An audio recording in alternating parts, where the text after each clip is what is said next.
La commission d'écoute, c'est une chance unique, un temps fort que l'APA se donne tous les 3 ans. Si on regarde un petit peu dans le passé, on voit bien que la dernière commission nous a beaucoup aidé.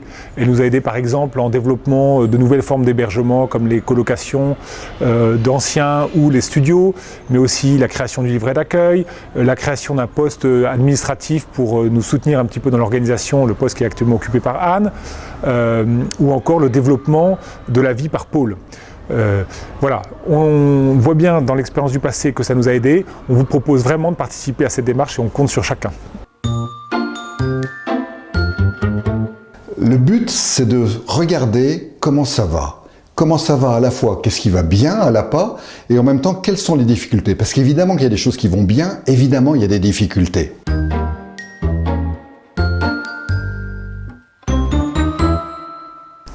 Oui, c'est utile et c'est même plus que ça, c'est indispensable.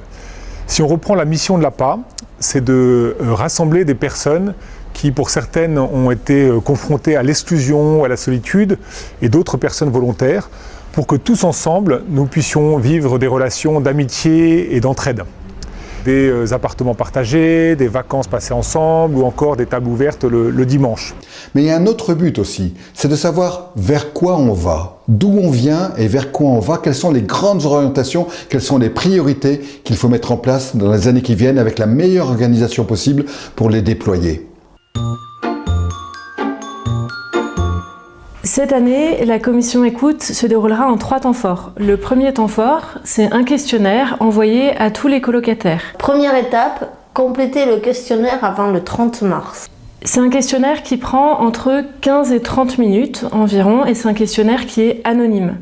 Pour ceux qui n'ont pas d'ordinateur ou qui ont besoin d'être aidés, n'hésitez pas à demander à un de vos colocs de vous donner un coup de main. Deuxième étape, participez au repas de Paul afin de donner votre avis sur ce qui va bien et ce qu'il faudrait améliorer à l'APA. L'avis de tout le monde est nécessaire, à la fois le plus récent, celui qui vient d'arriver, parce qu'il découvre, et en découvrant, il peut nous dire un peu les forces et les faiblesses qu'il découvre, mais aussi le plus ancien, parce qu'avec son expérience, il peut nous dire ce qui est nécessaire à l'APA demain, mais aussi les amis, ceux qui sont pas dans la vie quotidienne, mais qui ont un avis sur l'APA, les anciens, ceux qui sont partis, qui peuvent dire ce qu'ils sentent que l'APA doit devenir, et puis tous ceux qui, par exemple, viennent au déjeuner du dimanche, qui ont une connaissance de l'APA. L'APA, c'est l'affaire de tous. Troisième étape, si vous souhaitez construire un peu plus avec nous l'APA, je vous invite à bloquer vos dates du 29, 30 juin, 1er juillet et de vous inscrire dès maintenant en ligne.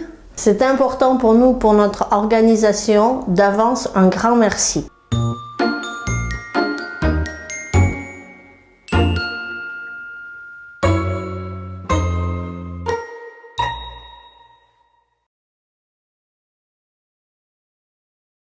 Merci à chacun